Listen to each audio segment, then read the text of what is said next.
sign of Capricorn. My name is Kim, and I'll do your reading for the weekend. That'll be your next 48 hours.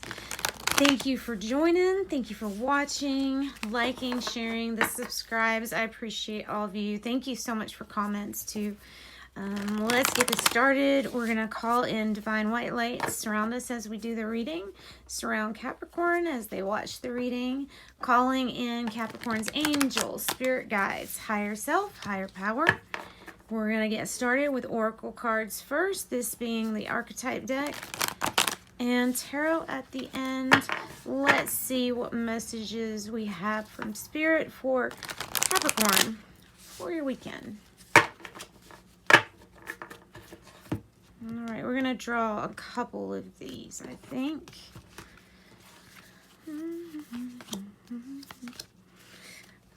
That's a good one to get. And, I mean, there is really no good or bad. These things are essential. These archetypes are all part of life in different times, but they all end up being a part. Let's see, apocalypses. I'm going to look it up, but I'll tell you what I just immediately get from it is that it's a time where darkness is exposed and the veil, what we call the veil of deception, is removed.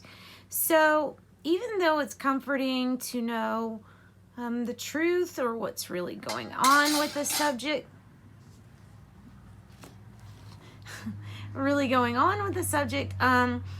it is ultimately going to hurt, right? It hurts in the end when we find out, disappointing things about powerful people, about global ideas, things like that. When we find out things that just disappoint us, it's a relief and a disappointment at the same time. You could have this going on in a micro scale in your life where something was revealed, there's the veil just completely removed.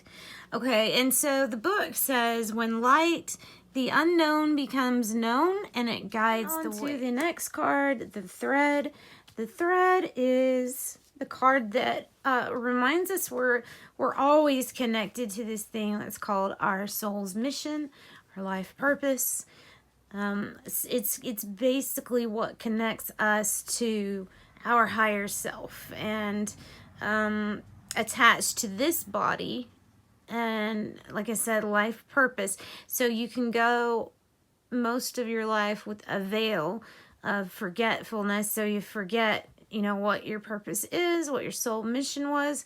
And then there comes a time when maybe the rainbow clears up things. And in the darkness, we find this thread to help us find our way. It's like the breadcrumbs towards what you're here for. So it's a really good card to get. The thread is, kind of like you're doing some self-discovery that has to do with your purpose. So it's a really good card. This is a spell casting deck. I'm going to get something for Capricorn for your weekend. There's one.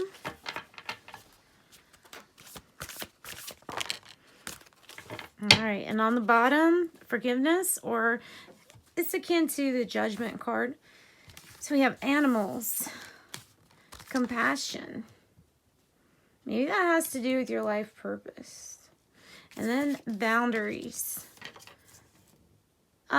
So the animal card, it may be out here like with your life purpose in mind. And the ability to have so much compassion, for things like animals in our life.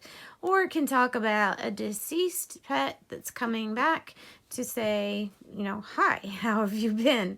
Or it's a pet that you have right now that gives you comfort. So then we have the boundaries. And I almost think that this boundaries is relating to this apocalypse. So we have something where the darkness is shown, and I look at that forest as being like there's pockets of darkness, but if you notice, she is completely in the light. She's lit up, and where she doesn't have her own light from inside, there's inspirational light around her and the infinity symbol. So This is like you being the light in this time. And kind of like these things in this time of apocalypse, either in your life or in the whole of things. All right, so, and then with the forgiveness card on the bottom and boundaries, kind of makes sense that we don't have to let somebody run all over us to forgive them. We don't have to accept what's going on or how someone's treating you, but the forgiveness is for your body. So none of that negativity or resentment gets stored in you. So let's get the energy deck for you, Capricorn. Let's see what we've got.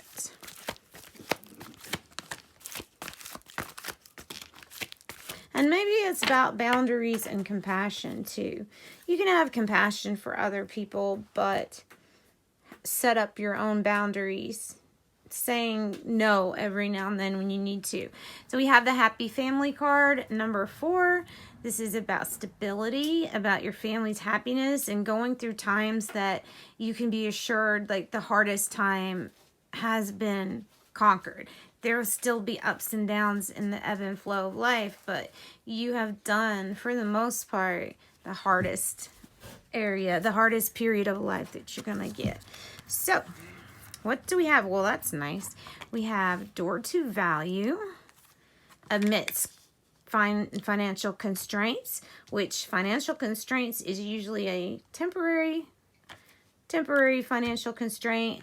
So there's something that's coming in. It's going to address this issue. Be careful that you don't have any deceit or anything like that going on with your money. I almost see like this being the result of something that's not being reported right to you, if that makes sense. I kind of get that because of the deceit card. So just be careful about where you're getting your facts and how this is coming in for you. And then the yin yang is our balance with everything. Something needs to be, I almost think of balancing out a checkbook too. Balance. There needs to be a check on the balance of something. All right, let's do the tarot. Or Capricorn. Whoa. Working together, trying to work together to common purpose, maybe like a soul group.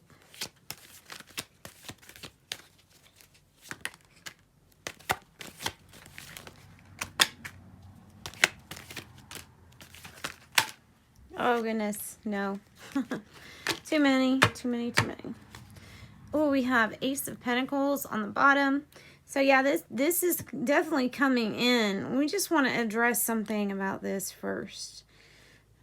About this situation. So there is something coming in. This is that new opportunity. It's a pathway leading to your pentacles, your abundance, money, prosperity. And you have the Emperor, which is interesting because the Emperor is 4, like with the number that was on that happy family. So how do we get to, unless it's talking about an Aries, how do we get to that Emperor status in our life? We get there and to this prosperity by the 2 of Wands energy, which is all about focusing your energy into what it is that you actually want. Manifesting, but the beginning part of manifesting. It's the part where you get to be as imaginative as possible and try to imagine what it is or visualize either in your mind or with the vision board that you create of what could be. We have Justice. So getting justice may have to do with this deceit. Maybe there was a truth that was not told all the way.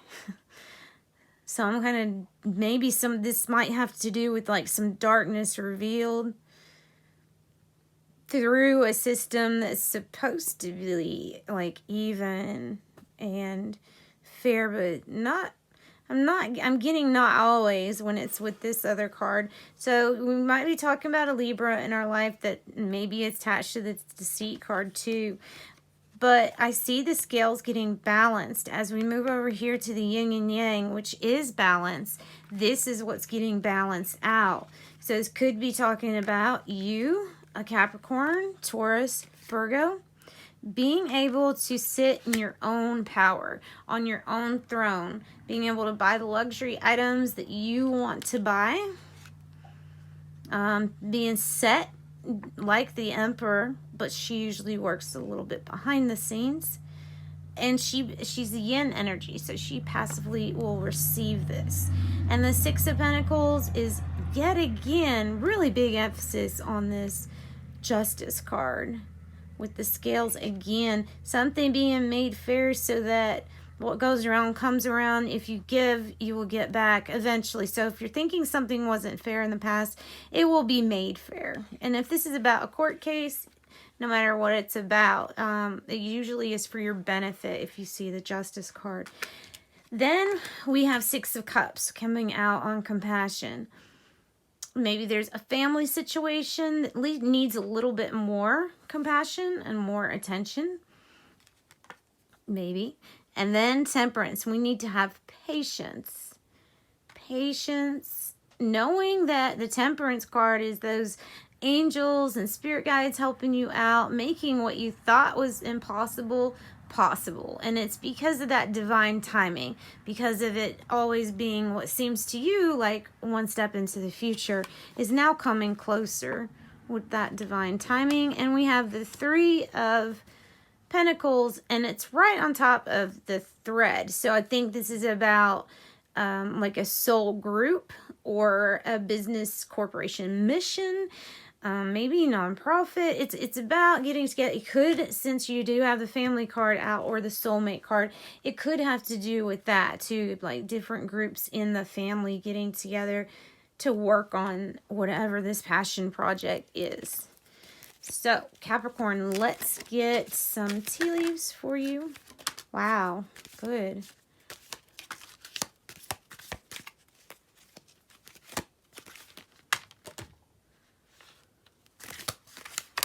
All right, so there we go. We got a lot. These don't always resonate with everybody because there are a lot, but you know, take what does, leave the rest. Older man, dealings or relationship with an older man. This is what we need to have divine timing for, is for this change. Butterfly, a change for the better. And that could be Sagittarius too. Horseshoe, good luck. Good luck. And I think that has to do with this for sure. This right here that's coming in, this door to value. If you focus, I think you'll be good. Ladder, climbing towards success. Yay. Broom, new home, new attitude. Goldfish, another symbol for prosperity, abundance. It's an increase in material wealth or spiritual growth, or both. Younger man, dealings or relationship with a younger man. Handshake, a meeting with a stranger could be important. And Hills, obstacles to overcome. But you know, I think you're going to be just fine. This is the obstacle, obviously, this financial constraint and this deceit. All right, so join me for your weekly reading. Thank you, Capricorn. Sending much love and light your way.